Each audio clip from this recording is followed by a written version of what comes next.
거룩하신 주님, 그 상하신 머리 조롱과 욕에 쌓여 가시관 쓰셨네. 아침 해처럼 밝던 주님의 얼굴이 고통과 지옥으로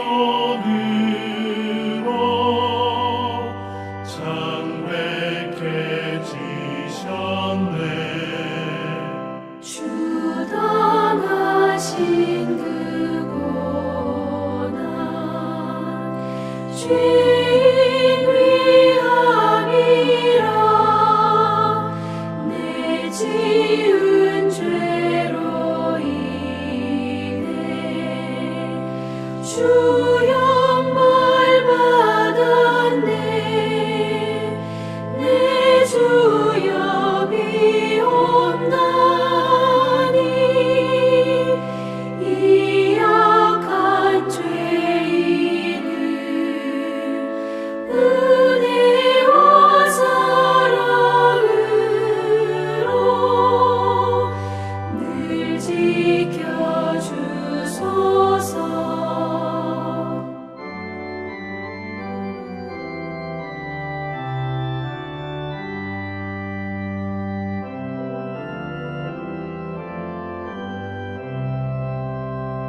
나 무슨 말로 주께 다 감사드리랴. 끝없는 주의 사랑 한없이 고마워. 보잘것없는 나를 주의 것 삼으사 주님만 사랑하며 나 살게 하소서.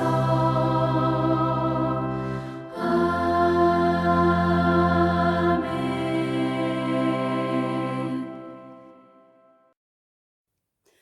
영원한 생명이시며 우리의 소망이 되시는 하나님, 고난주간 특별 새벽 기도회로 우리들을 깨워주시고 주님 앞에 엎드리게 하시니 감사합니다.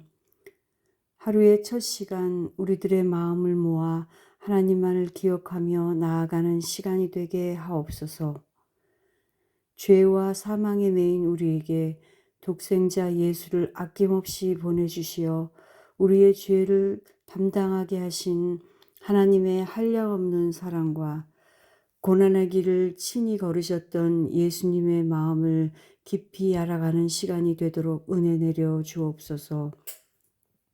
주님이 맞으신 채찍은 우리가 맞아야 하고 주님께서 받으신 모욕과 수치는 우리가 받았어야 하는데 이 완악한 죄인들을 구하시려 홀로 받으신 주님의 고난의 깊이를 깨닫지 못했습니다. 우리를 변함없이 끝까지 사랑하시는 하나님을 이용하여 나의 부족함을 채우고 하나님의 이름을 불러 나의 유익과 욕망을 채우는데 열심이지 않은지 우리 자신을 돌아보게 하시고 십자가에 죽기까지 낮아지신 주님을 기억하며 삶과 인격의 모든 영역에서 예수님을 닮아가는 우리가 되기를 간절히 소원합니다. 우리로 하여금 십자가의 놀라운 사랑과 고난의 깊이를 깨닫게 하옵소서. 오직 예수 그리스도만이 우리의 자랑이 되게 하여 주시옵소서. 우리를 죄에서 구원하여 주신 예수님의 이름으로 기도드립니다. 아멘. 고난주간 특별 새벽 기도회 오늘이 세 번째 날, 우리에게 주시는 하나님의 말씀은 누가복음 22장 54절부터 71절까지 말씀입니다. 예수를 잡아 끌고 대제사장의 집으로 들어갈새 베드로가 멀찍이 따라가니라. 사람들이 뜰 가운데 불을 피우고 함께 앉았는지라. 베드로도 그 가운데 앉았더니 한 여종이 베드로의 불빛을 향하여 앉은 것을 보고 주목하여 이르되 이 사람도 그와 함께 있었느니라 하니 베드로가 부인하여 이르되 이 여자여 내가 그를 알지 못하노라 하더라. 조금 후에 다른 사람이 보고 이르되 너도 그 도당이라 하거늘 베드로가 이르되 이 사람아 나는 아니로라 하더라. 1시간쯤 있다가 또 한 사람이 장담하여 이르되 이는 갈릴리 사람이니 참으로 그와 함께 있었느니라. 베드로가 이르되 이 사람아 나는 내가 하는 말을 알지 못하노라고 아직 말하고 있을 때에 닭이 곧 울더라. 주께서 돌이켜 베드로를 보시니 베드로가 주의 말씀 곧 오늘 닭 울기 전에 내가 3번 나를 부인하리라 하심이 생각나서 밖에 나가서 심히 통곡하니라. 지키는 사람들이 예수를 희롱하고 때리며 그의 눈을 가리고 물어 이르되 선지자 노릇하라 너를 친 자가 누구냐 하고 이외에도 많은 말로 욕하더라. 날이 새매 백성의 장로들 곧 대제사장들과 서기관들이 모여서 예수를 그 공회로 끌어들여 이르되 내가 그리스도이거든 우리에게 말하라. 대답하시되 내가 말할지라도 너희가 믿지 아니할 것이요 내가 물어도 너희가 대답하지 아니할 것이니라. 그러나 이제부터는 인자가 하나님의 권능의 우편에 앉아 있으리라 하시니 다 이르되 그러면 내가 하나님의 아들이냐. 대답하시되 너희가 내가 그라고 말하고 있느니라. 그들이 이르되 어찌 더 증거를 요구하리오 우리가 친히 그 입에서 들었노라 하더라. 아멘. 지난밤에도 주 안에서 평안히 잘 주무셨습니까? 특별 새벽 기도회 오늘이 3번째 날입니다. 성미 급하신 분들은 이제 3번째, 4번째 날 돼가면 좀 지쳐 보이기도 하는데 그래도 인내하면서 하나님의 말씀 가운데 기도하는 습관들이 우리의 일상이 되기를 소원합니다. 특별히 우리가 어저께 보았듯이 예수님의 기도 모습 뭐라고 표현되어 있나요? 힘쓰고 애써 더욱 간절히 기도했다 그렇게 되어 있습니다. 마치 땀방울이 핏방울처럼 보일 정도로 기도했다 그랬습니다. 하나님이신 그분께서 그렇게 기도한다면 우리같이 연약한 저와 여러분들은 하나님 앞에 얼마나 매달려야 되겠습니까? 그래서 이런 기회를 통해서 기도에 좋은 습관을 가지게 되는 그런 기회가 되기를 소망합니다. 오늘 하나님의 말씀은 누가복음 22장 54절부터 71절까지 말씀이죠. 예수님께서 잡히시죠. 그리고 대제사장의 집에 갔다가 산헤드린 공회에서 신문받았다가 헤롯 왕에게 신문받았다가 다시 빌라도에게 갔다가 헤롯 왕에게 갔다가 다시 빌라도에게 갔다가 사형 언도를 받으셔서 이제 십자가에서 처형되는 그 일련의 과정들이 이제 진행하게 됩니다. 이게 하루 안에 지금 이 목요일날 저녁 밤이니까요. 금요일날 저녁까지 일어나는 모든 사건들이 이제 22장, 23장, 24장 어간에 이렇게 기록되어져 있습니다. 오늘은 그 중에서 잡히시던 그 부분입니다. 예수님께서 이제 대제사장의 집으로 가게 되고 그리고 산헤드린 공회에서 끌려가서 신문받는 바로 그 내용들입니다. 예수님께서 잡혀가시고 베드로가 그 뒤를 따르게 됩니다. 아마 조심조심 그렇게 따라갔을 것입니다. 조심스럽게 뒤를 쫓아가다가 사람들이 자기를 알아봅니다. 여종이 자기를 알아봅니다. 그러자 그는 예수님을 부인하게 됩니다. 예수님의 죽음에 동참할 의사가 있어서 예수님을 따른 것이 아니기 때문에 누군가가 한번 쿡 찌르니까 그만 예수님을 부인하게 되는 것입니다. 3번이나 부인하게 되죠.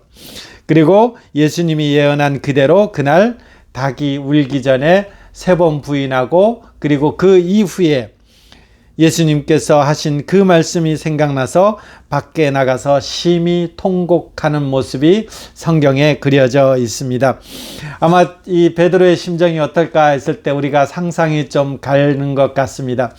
어쩌면 수치심 같은 거, 좌절 같은 거, 실패 같은 거, 실수 이런 모든 것들이 아마 복잡하게 이어져 있을 것입니다. 이전까지 예수님을 따르면서 수제자라고 이렇게 예수님의 사랑을 받았는데 지금 결정적인 순간에 예수님의 말씀대로 배반한 예수님을 부인한 그런 모습이 자신이다 이렇게 생각되어졌을 때에 아마 그 수치심과 좌절감은 매우 클 것입니다. 지금 이런 베드로의 모습을 보는데 참 특이한 성경 구절이 하나 나옵니다. 여기 보면 예수님의 모습을 그리는데 주님께서 베드로를 돌이켜 보시는 내용이 나옵니다. 61절 보세요. 주께서 돌이켜 베드로를 보시니, 주께서 돌이켜 베드로를 보시니. 여러분, 무슨 생각을 가지고 예수님께서 이 베드로를 바라보았을까요? 이 부분은 이제 조금 있다가 조금 더 함께 묵상하도록 하겠습니다. 그리고 이제 희롱과 수모를 당하시면서 예수님은 그 대제사장의 집에서 사내들인 공회 앞에 서게 됩니다. 63절 보시면 지키는 사람들이 예수를 희롱하고 때렸다 이렇게 되어 있죠. 그는 눈을 가리고 물어 이르되 선지자 노릇 한번 해봐라. 너를 친 자가 누구냐? 예수님의 눈을 가려놓고서는 예수님을 때리는 것입니다. 그러면서 이제 네가 선지자 노릇 한번 해봐라. 선지자면 누가 때렸는지 알 것 아니냐? 한번 알아맞혀봐라. 이렇게 희롱하는 것입니다. 이외에도 많은 말로 욕하더라 이렇게 되어 있습니다. 참 이 욕하는 사람들이 누굽니까? 그 예수님을 호산나 호산나 다윗의 자손이야 하면서 외쳤던, 그리고 오병이어 사건을 통해서 여러 기적을 통해서 예수님을 환호하며 따랐던 바로 그 군중들입니다.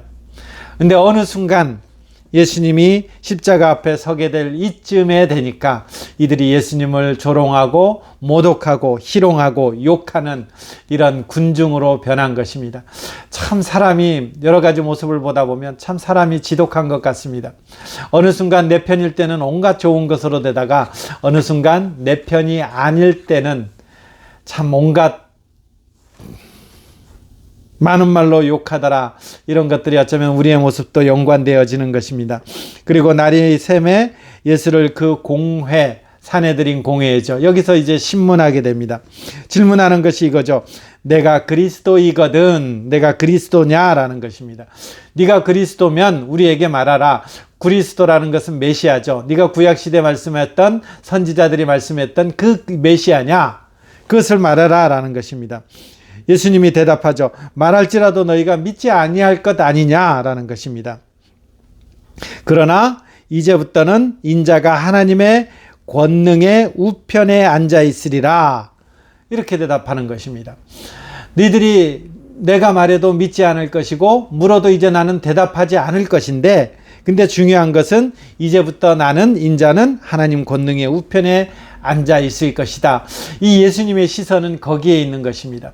고난 중에 지금 고난을 앞두고 어쩌면 굉장히 그 땀방울이 핏방울이 되도록 기도하는 그런 와중에서도 예수님의 시선은 지금 하늘 보좌 우편에 계신 그 영광을 기록한다라는 것이죠.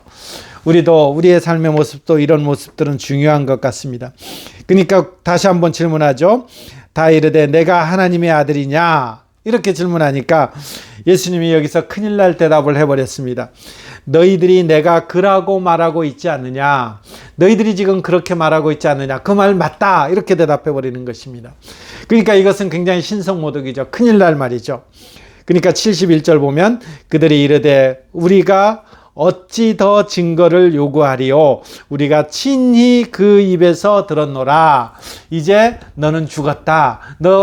예수가 한 이 말을 가지고 너는 죽을 것이다. 죽게 사형시켜도 다른 여하가 없다. 이렇게 판결하면서 사내들인 공회를 마치게 되는 내용들이 이제 오늘의 내용인 것입니다. 자, 오늘 이 두 개의 단락으로 된 오늘 본문 가지고 저희들이 함께 한두 가지 정도를 같이 묵상하면서 교훈받아 보도록 하겠습니다. 이 베드로가 3번 부인했을 때에 예수님께서 성경은 이렇게 기록하고 있습니다. 베드로를 돌이켜봤다라는 것, 돌이켜보시니. 여러분, 예수님이 왜 베드로를 돌이켜보셨을까요? 봐라, 내가 말했잖니. 니네 3번 부인한다고 했는데 내 말이 맞지. 예수님이 그랬을까요? 어쩌면 이 말은 저는 이 오늘 본문을 읽는데 이 한 줄 이 문장이 저의 심장을 두들겼습니다. 사실 인간에게는, 저희 사람들에게는 희망이 없습니다. 하나님께서 창조하시고 아담과 하와가 타락한 이후로 우리에게 어떤 선택할 수 있는 권리, 그 책임, 이런 것들이 양면성을 갖고 있지만 우리의 선택에는 항상 죄된 모습이 드러났습니다.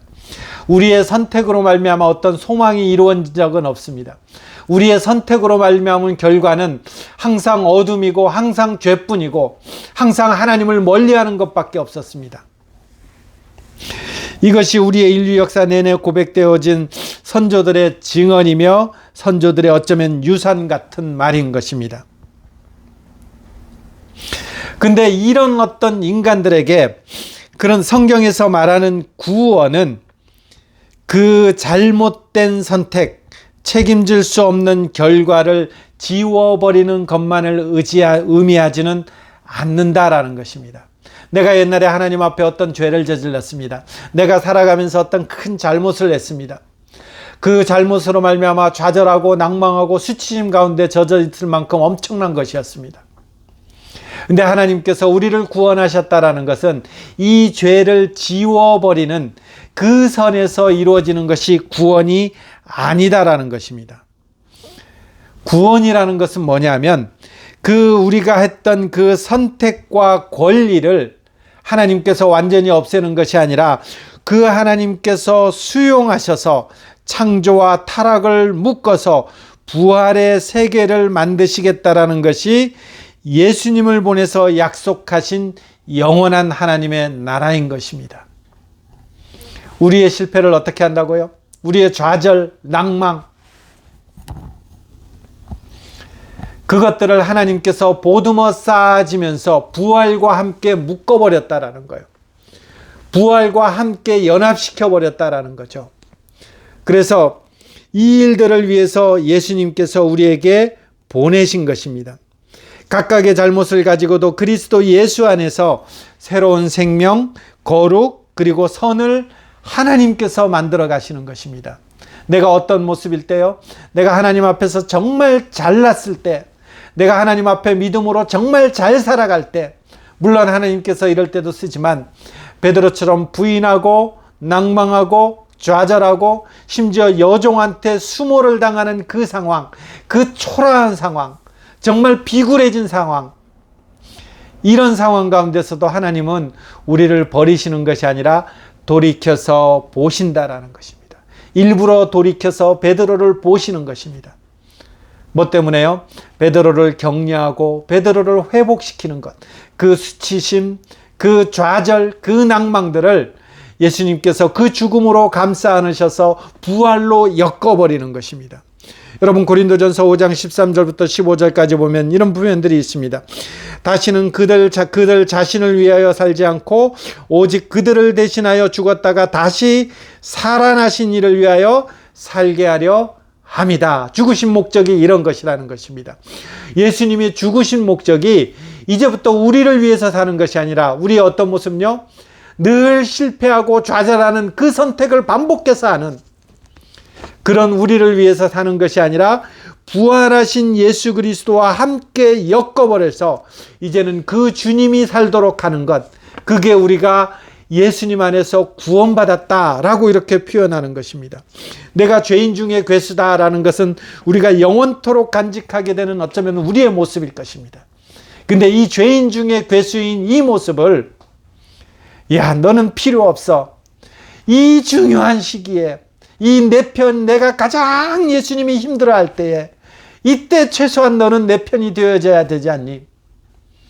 예수님께서는 그렇게 하는 것이 아니라 그 가장 예수님이 절망 가운데 고난 가운데 있을 때 떠나버렸던 그 베드로지만, 부인했던 그 베드로지만 그를 돌이켜서 보시면서 그를 회복하시고 그를 격려하시는 것, 이게 예수님의 죽음이고 예수님의 부활인 것입니다.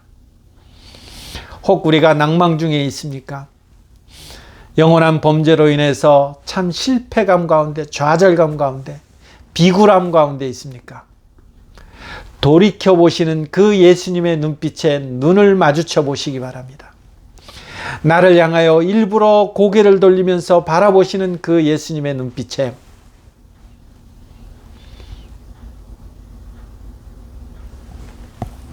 우리도 그 눈을 향하여 바라보시기 바랍니다. 예수님의 그 눈빛은 우리를 이제 예수 그리스도로 살도록 하는 그 부활의 눈빛일 것입니다. 두 번째는 예수님의 시인입니다. 예수님은 군사들에게 심한 희롱과 능욕을 당하십니다. 그러나 대속의 길이기에 저항하지 않고 수용하시죠. 베드로는 부인했지만 예수님은 능욕과 고난의 자리에서 하나님의 아들임을 시인하십니다.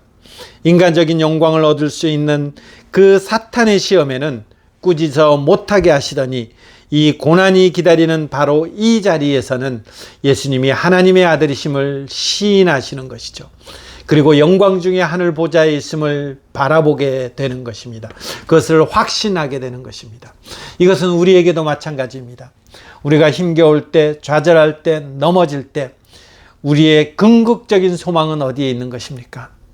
영원한 하늘나라 하나님의 영광 가운데 있는, 저희가 지난주 주일 시간에 바라보았지 않습니까? 휘장이 찢어지면서 그 하나님의 영광의 보좌 안에 우리를 들여 넣으시는 그 하나님의 모습, 그게 우리의 신분이며 그게 우리의 운명이라는 것입니다.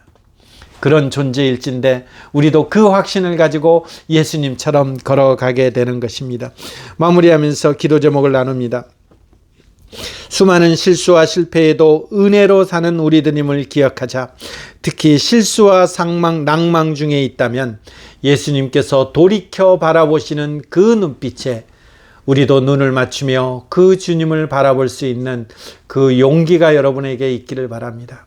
그러면 하나님께서 우리의 좌절, 실패를 나무라는 것이 아니라 격려하시고 회복하시고 결국은 영광의 자리까지 인내할 것입니다. 병원에 있는 입원 외래 환자들, 그리고 우리 성도 중에 연약한 자들을 위해서, 그리고 병원의 의료진들을 위해서 우리가 함께 기도하겠습니다. 이 나라와 이 세계를 위해서 우리가 변함없이 기도하는 민족은 망하지 않습니다. 믿음 가지고 기도할 수 있는 그런 시간 되기를 소망합니다. 기도하겠습니다. 하나님 아버지, 우리의 이 모습 그대로였다면 저희들은 주님 앞에 설 수 없습니다. 그러나 주님께서 돌이켜보시는 그 은혜로 말미암아 오늘도 이렇게 주님 앞에 이 아침에 섭니다. 저희들을 긍휼히 여겨 주시고 하나님, 저희의 낭만과 실망과 좌절과 넘어짐을 주님의 부활로 껴안았사오니 하나님, 그 믿음, 그 감사함으로 오늘도 종일토록 그 부활의 영광을 가진 자답게 살아내는 그런 복됨이 우리 모두에게 있게 하여 주옵소서. 이제 주님의 종들이 입술을 열어 주 앞에 간구할 때에 그 간구에 하나님 귀 기울여 주시고 종일토록 살아낼 때에 주님 그 발걸음 위에 하나님의 선한 손길 더하여 주옵소서. 주님 은혜를 간구하며 예수님의 이름으로 기도드립니다. 아멘.